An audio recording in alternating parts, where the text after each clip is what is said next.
ભરૂચ જિલ્લાના અંકલેશ્વર નજીક national highway number 48 પર આવેલ એરસ્ટ્રીપ સામેના પેટ્રોલ પંપ પરથી એક ચોંકાવનારી ઘટના સામે આવી છે। સીસીટીવી ફૂટેજ મુજબ એક કાર ચાલકે પેટ્રોલ ભરાવ્યા બાદ પૈસા ચૂકવ્યા વગર ભાગવાનો પ્રયાસ કર્યો હતો। કાર ચાલકે ₹3285નું પેટ્રોલ ભરાવ્યું હતું।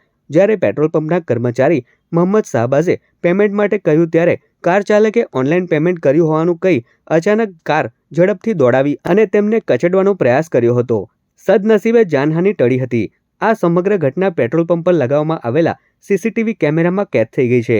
પેટ્રોલ પંપના કર્મચારીના જણાવ્યા અનુસાર કારમાં 4 થી 5 લોકો સવાર હતા। કારની ટાંકી ફૂલ કરાવ્યા બાદ પેમેન્ટ માટે તેની પાસે QR કોડ માંગવામાં આવ્યો હતો। જો કે પેમેન્ટ કર્યું ન હતું અને બાદમાં તેના પર કાર ચઢાવી દેવાનો પ્રયાસ કરી કાર ચાલક પૂરઝડપે ફરાર થઈ ગયો હતો। ઘટનાની જાણ થતાં જ બી ડિવિઝન પોલીસ સ્ટેશન દ્વારા ગુનો નોંધવાની તજવીજ શરૂ કરવામાં આવી છે। પોલીસે આરોપીની ઓળખ અને ધરપકડ માટેના ચક્રો ગતિમાન કર્યા છે।